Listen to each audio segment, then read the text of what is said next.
Hi guys, আসসালামু আলাইকুম। আশা করি কেমন আছেন, সবাই ভালো আছেন। আপনাদের দোয়া আমরা মোটামুটি অনেক ভালো আছি। তো চলুন আজকে নতুন একটা রেসিপি করব।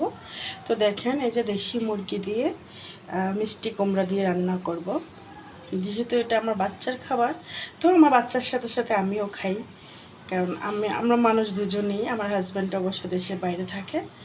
তো দেখেন, এই যে দেশি মুরগি দিয়ে আর এই মিষ্টি কুমড়ো দিয়ে আমি কিভাবে রান্না করব চলেন। তো আমি আসলে কারোটা দেখে আমি রান্না করতেছি না, এটা মনের আইডিয়া থেকে আমি রেসিপিটা করব। তা কেমন হবে অবশ্যই কমেন্ট বক্সে জানাবেন। তো প্রথমে তেল দিয়ে দিচ্ছি। হ্যাঁ, তেল আমি বেশি দেব না, যেহেতু মিষ্টি কুমড়োতে বেশি তেল দিতে হয় না। তারপর দিয়ে দিব এটার সাথে এই যে গোটা মশলা। তারপর আমি ওটার সাথে দিয়ে দেবো এই যে ব্লেন্ড করা সব মশলা, আদা জিরা রসুন সব, এটার ভিতরে সবই আছে। তো আমি এটার ভিতরে এটা দিয়ে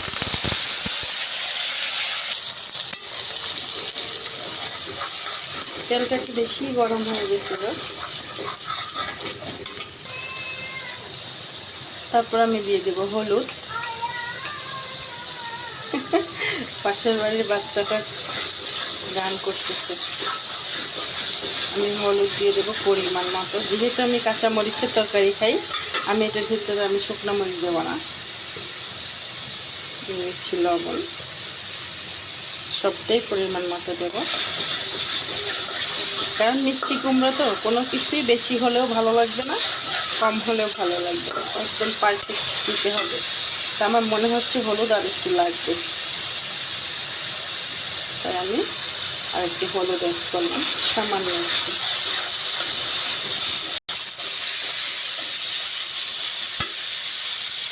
আমি এই যে ব্লেন্ডার ধোয়া পানিটা আমি এটার ভিতরে দিয়ে দেবো।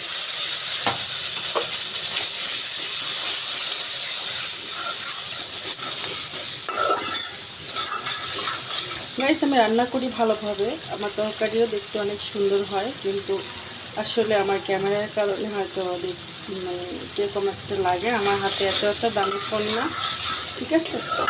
তো আমি মোবাইল সম্পর্কে এতটা বুঝিও না, কীভাবে ফিল্টার দেয়, কীভাবে কী দেয় আমি এটাও বুঝি না। মাঝে মাঝে মনে হয় মানুষের কাছে একটু জিজ্ঞেস করি, কিন্তু নিজের তরফ থেকে যতটুকু করি অতটুকু আলহামদুলিল্লাহ। আপনাদের সাপোর্ট থাকলে কিছুই লাগবে না।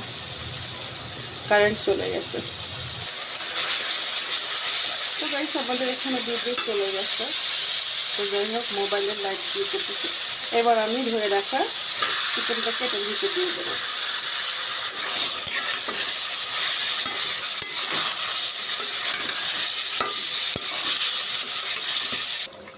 তো গাইস, আমি চিকেনটাকে ভালোভাবে কষানোর জন্য আমি ঢেকে দেবো।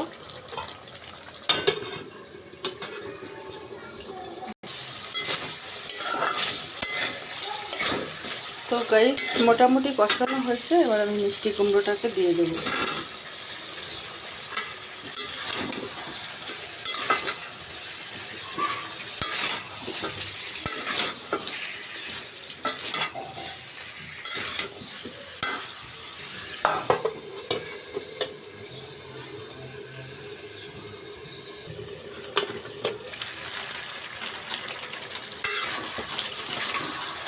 তো কষানো হয়ে গেছে, তো আমি এখন পানি দিয়ে দেবো।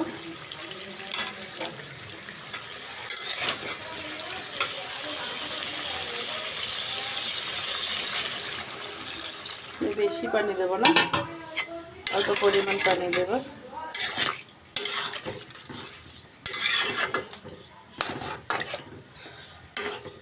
আমার মনে হয় আর একটু পানি লাগবে, যেহেতু সিদ্ধ হবে জিনিসগুলো।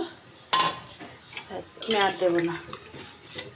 ওকে, এখন ধারাক্কা করে জাল দিতে হবে। ঢাকনা দিয়ে ঢেকে দিই, জালটা বাড়িয়ে দিই, ব্যাস। তো আমার তরকারিটা প্রায় হয়ে আসার পথে। তো গাইস, দেখেন আমার তরকারিটা হয়ে গেছে।